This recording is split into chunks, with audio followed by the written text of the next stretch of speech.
ഈ യഥാർത്ഥത്തിൽ തന്ത്രിയെ കൊടുക്കുന്നതാണ്. സിമ്പിൾ ഭാഷ ഇത്രയേ ഉള്ളൂ. തന്ത്രിയെ കൊടുക്കുന്നതാണ് യഥാർത്ഥത്തിൽ നടക്കുന്നത്.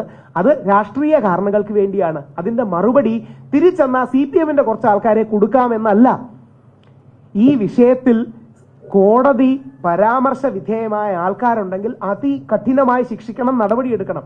പക്ഷേ 9 ഇടക്കാല വിധിന്യായങ്ങളിലും തന്ത്രിയുടെ പേരില്ല. അതൊരു ഫാക്ട് ആണല്ലോ, ഞാൻ പറയുന്നതല്ല, ഒരു ഫാക്റ്റാണ്. 9 ഇടക്കാല വിധിന്യായങ്ങളിൽ തന്ത്രിയുടെ പേരില്ല. തന്ത്രിയെക്കുറിച്ച് ഹൈക്കോടതിയുടെ ഒരു നെഗറ്റീവ് പരാമർശമില്ല. ഹൈക്കോടതി അന്വേഷിച്ച് എഴുതിയെടുക്കാൻ കൊടുത്ത കാര്യങ്ങളിലൊന്നും തന്ത്രിയെ സംബന്ധിക്കുന്ന കാര്യമില്ല. അപ്പൊ യഥാർത്ഥത്തിൽ തന്ത്രിയെ വേട്ടയാടുന്നതും തന്ത്രിയെ കൊടുക്കുന്നതിന്റെ പിന്നിലുള്ള താല്പര്യങ്ങൾ ഇതാണ്.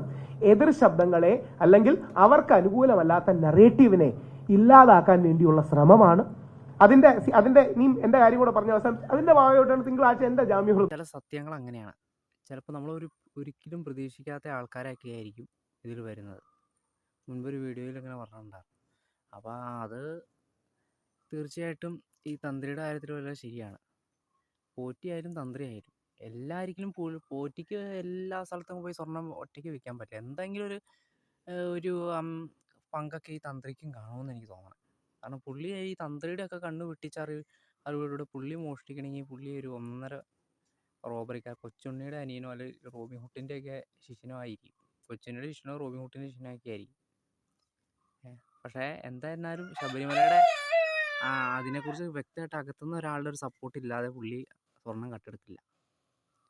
എന്തൊക്കെ പറഞ്ഞാലും നമ്മളൊക്കെ ഒരിക്കലും പ്രതീക്ഷിക്കാത്ത, ഞാനൊന്നും തന്ത്രി കണ്ടിരുന്ന ചെറുപ്പത്തിലൊക്കെ ശബരിമല മേൽശാന്തി എന്നൊക്കെ പറഞ്ഞ് കേട്ടിട്ടുണ്ട്, വാർത്തകളിലൊക്കെ കണ്ടിട്ടുണ്ട്. പക്ഷെ ഒരിക്കലും പ്രതീക്ഷിക്കാത്ത ആൾക്കാരൊക്കെയാണ് വരുന്നത്.